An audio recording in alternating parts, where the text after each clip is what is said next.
You mentioned yesterday that Dodonov was doubtful. I'm assuming that's sort of the same. Yeah, he's going to miss some time. Not available tonight. Won't be available. For a period of time, to which we don't quite know. We'll have an update for you. He's going to get some further results today, and then we'll have a better picture later on. What's the challenge in facing St. Louis right now? And when you don't see a team that often, right? Like there's. Yeah, it's. I think the challenge is just to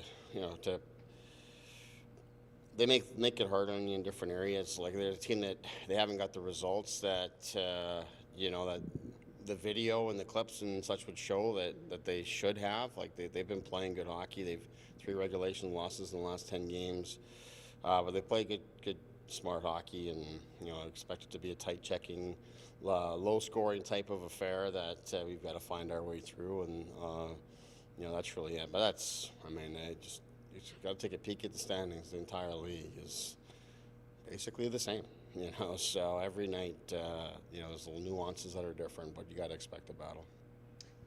The winning is the thing, and that's what you did the other night. What things did you like about the process of getting the win that you don't want to see carry over, and maybe a couple of things you want to improve on? Yeah, we liked our first period a lot. Set ourselves up to win because of the first period and how we played. And then we're in position to win. We're in control of the game. As I talked about the other night, it has been on too long since we were in a spot like that. And then we just didn't manage it great from there. In particular, once we made it, they got the early power play goal in the second period.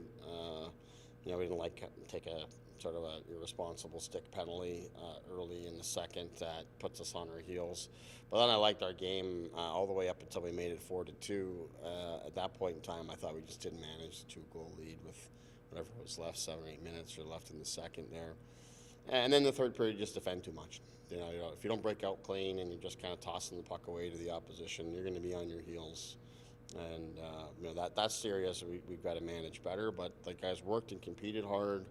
After putting ourselves in a position to win, we just want to defend less. We want to defend well and hard. But you need to defend less. You can't just give the other team the puck over and over again.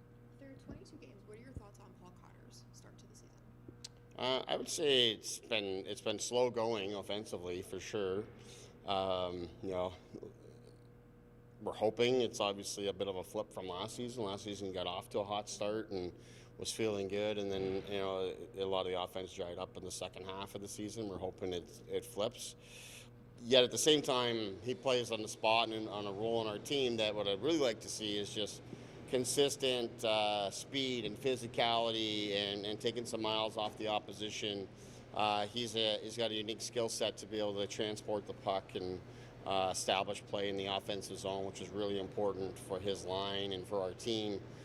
And I've seen an uptick in those areas, and then in turn, his scoring chances have increased here recently too. So he's showing signs of life in all regards that way, and that's good for us. You talked about the Blues a little bit, but I know on this road trip, I think they're all one-goal games. They play pretty close. Just are you kind of expecting another close game kind of against them? Yeah, that's what I was alluding to. It's going to be tight checking. It's going to be. I said the only 3 regulation losses. They bring lots of games are getting overtime. It's been pretty similar to how we've been playing, quite honestly. For the most part, for a good chunk of time there, we were just chipping away and bringing games to overtime and finding ways to get points. I don't see this game being any different today, and that's what we have to prepare for. Just lastly from me, yesterday you spoke about Shimon and Luke and the growth that's happening in their game and needs to continue. What does that pairing give your team, though? Because you've got the other 4 guys set up the way you want them. What do you like about those 2 together? Well, it gives us offense. It's two guys that can make a play, score a goal, work well with each other, and pair with our offensive players well. So you like that part of it. So, as I talked about yesterday, it's, a period like the first period where we're on offense a lot and have the puck a lot, and in some of the other games we've played here of late, those guys are going to be very, very good and serve the team very well. And if it's a period like it is in the third, where you're on your heels a lot, well, then it's going to be tough for them. So that's the area of continued growth for them, and something we have to monitor. But we like the way it sets us up offensively, and it's two guys, that I think are really playing well and confident right now. So having them together, I think, is something we want to continue to see and monitor how it evolves. Can you confirm your starting goaltender? Yeah, Markey.